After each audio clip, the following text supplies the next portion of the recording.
Today I'm sharing how to make a monoprint using home supplies. This is regular black acrylic paint. A monoprint is a simple printmaking technique that involves making a single print of an artwork taken from a design that has been drawn onto a separate plate. I originally made these monoprints for the elephant and the hare tutorial, and this is the result of that project. I'll put the link to that video below in the description. Down there in the description you'll also find a worksheet I made on negative drawing techniques and on the artist Jonas Wood. For my plate I'm using a large Ziploc bag, but any smooth surface such as a piece of perspex or glass, or maybe the front of a plastic folder, something like that will work, and probably work better than soft plastic sheeting like this. Because this plastic is thin and flexible, it needs to be taped down to the table to keep it flat. And here I've put some white paper under the plastic so that you can see the paint. Next I'll take my acrylic paint and brush it onto the plastic sheet. It needs to be quite even across the surface, so I'm softly brushing it in lines, straight lines going one way and then again in the opposite direction. The paint shouldn't be too thick, but everyone's paint and supplies will behave differently, so you may need to try a few times to work out how thick your paint needs to be to get a good result. Next you need to use a tool to make some impressions in the paint. Here I'm using the end of a paintbrush. You could also draw an actual image into the paint, but for this project I'm concentrating on creating textures. Then you lay a sheet of paper on the plate and gently rub it down. Lift it up to reveal your monoprint. Again, you might need to have a few tries to work out how hard to press. You can experiment with different tools. Here I have a hard plastic scrubbing brush, and here I laid a sheet of bubble wrap over the paint. You can also use scrunched up cling wrap or plastic bags and press that into the surface for some interesting textures. Plastic seems to make some very clear impressions in the paint. Now I'm going to use the monoprints to create a collage. I found an image of a plant to work from, and I'm going to create a draft design from this image. I'm not going to draw it exactly as it looks. Instead I'm going to try and simplify it into basic shapes so that it suits the collage technique I'm using. My inspiration for this project is the artist Jonas Wood. He has a whole series of paintings of plants in pots. His style is typified by intense bright colours, bold graphic style and simplified shapes and forms. And his style really suits the technique of collage, so I'm going to try and emulate it here.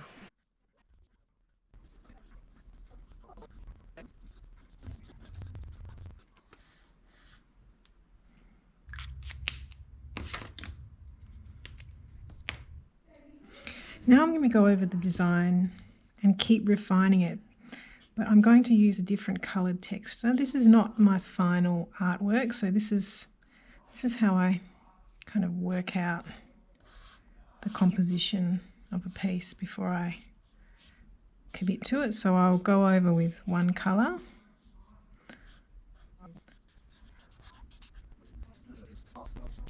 So now I'm going over with the green marker, just to see if I can make any more changes to the design.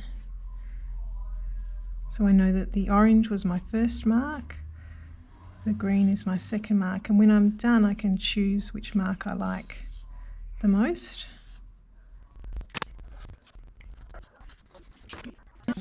So now I can see where I want the lines to be, and I can choose from some of these lines that I've put in. I'm going to go in over it with black for my final line.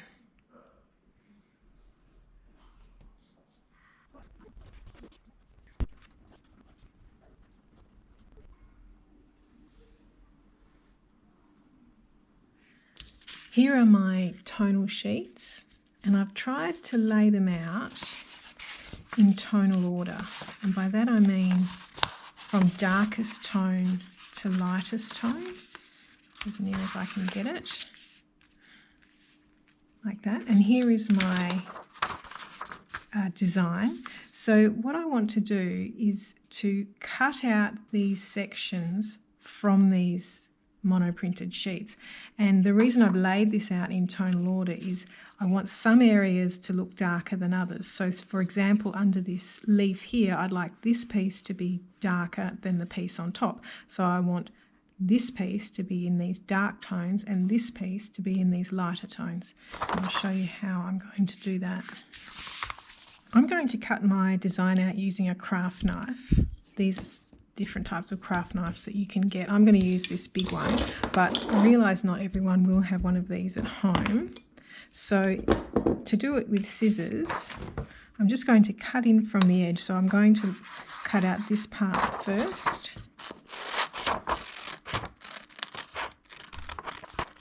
So this bit came from here, and now I'm going to lay it on a dark area of my monoprinted sheet. I'm just going to use a pencil to trace around it.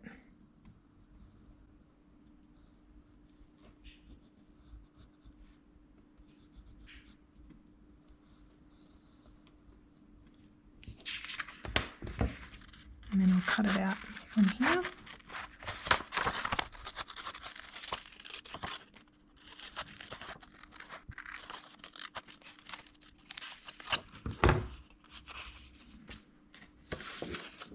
So it's a good idea. This is the paper I'm going to put my collage on. It's just a piece of brown craft paper, but you could put it on white if you have no coloured paper. It's a good idea to start laying out your design so things don't get mixed up. So I know that that bit goes around about there, so I'll keep that safe up here.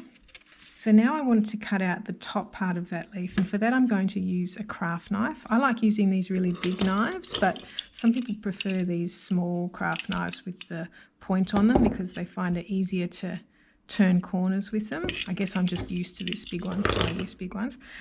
One other thing you'll need if you are going to use a craft knife is you need something to lean on. I've got a cutting mat here, but you could use thick cardboard or something like that. Because if you work on a hard surface like a table, you'll scratch the table for one thing, but you'll also blunt your knife really quickly. So I'm going to choose the next monoprinted sheet to work from. So I use this dark one for the bottom of the leaf. So there's the bottom of my leaf that goes in there. So I now want to use a light one to go over the top, but I think I'll use a medium, so something like in there. So I'm going to place my monoprint down first, and then I'll put my design over the top, and I'll choose an area of that monoprint that I want to cut this leaf out of. So I'll take it out of about there. And then I'm going to cut them both at the same time.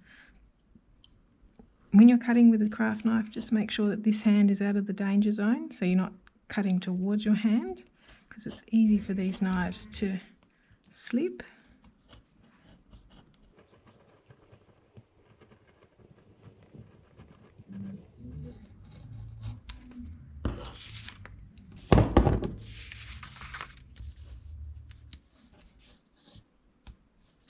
So now I have cut that out exactly the same size as the design image, and so it should fit onto my other leaf design, which it does.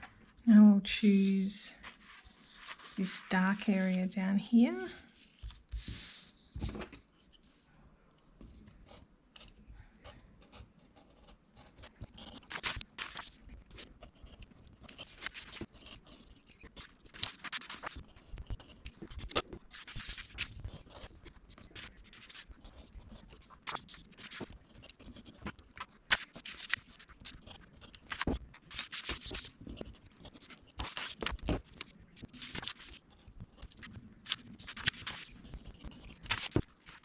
So you can see why it was important to put these pieces in place as I was doing it, because my original design is all cut out now, and it would have been quite tricky to reassemble this if these were all mixed up.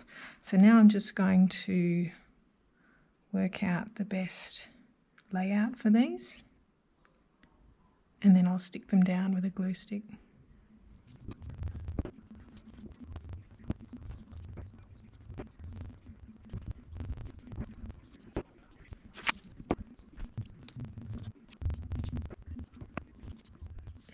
The next step is to think about how to put this pot into the bottom, and I was thinking I might look at playing with negative and positive space and use this piece of monoprint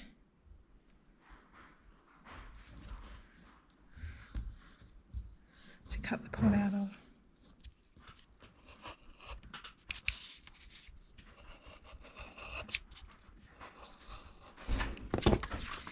Here is my pot cut out. So I could either go with that or I could go with that. And I kind of like that. So I think I'm going to stick that down and then I'll work back into this area.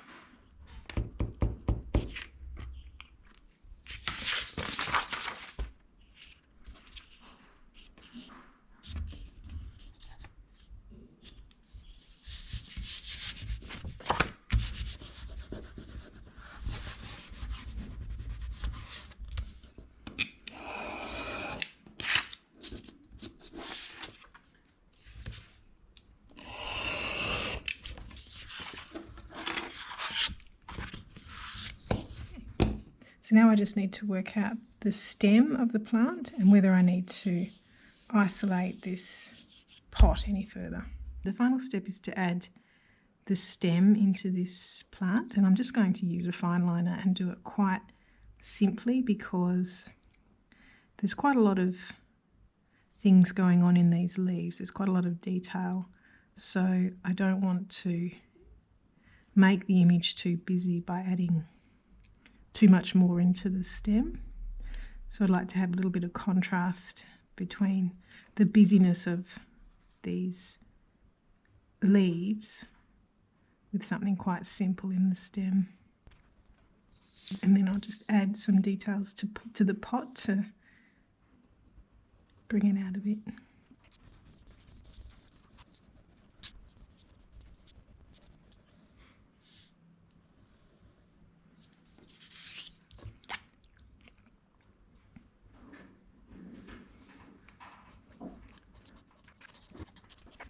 So I've come to the end of my collage and I feel like this area here is missing something, like it's an empty spot that should have another leaf or something in there. So you can see around the edge here I've been cutting out all different types of shapes to try in there. The art making process is sometimes a bit unknown and you kind of have to work things out as you go along, and that's what I'm doing at the moment. So I've gotten a hole puncher and punched some little shapes and I'm just laying them down to see how they look. It's probably the good thing about collage, you can move things around and try things before you commit to them.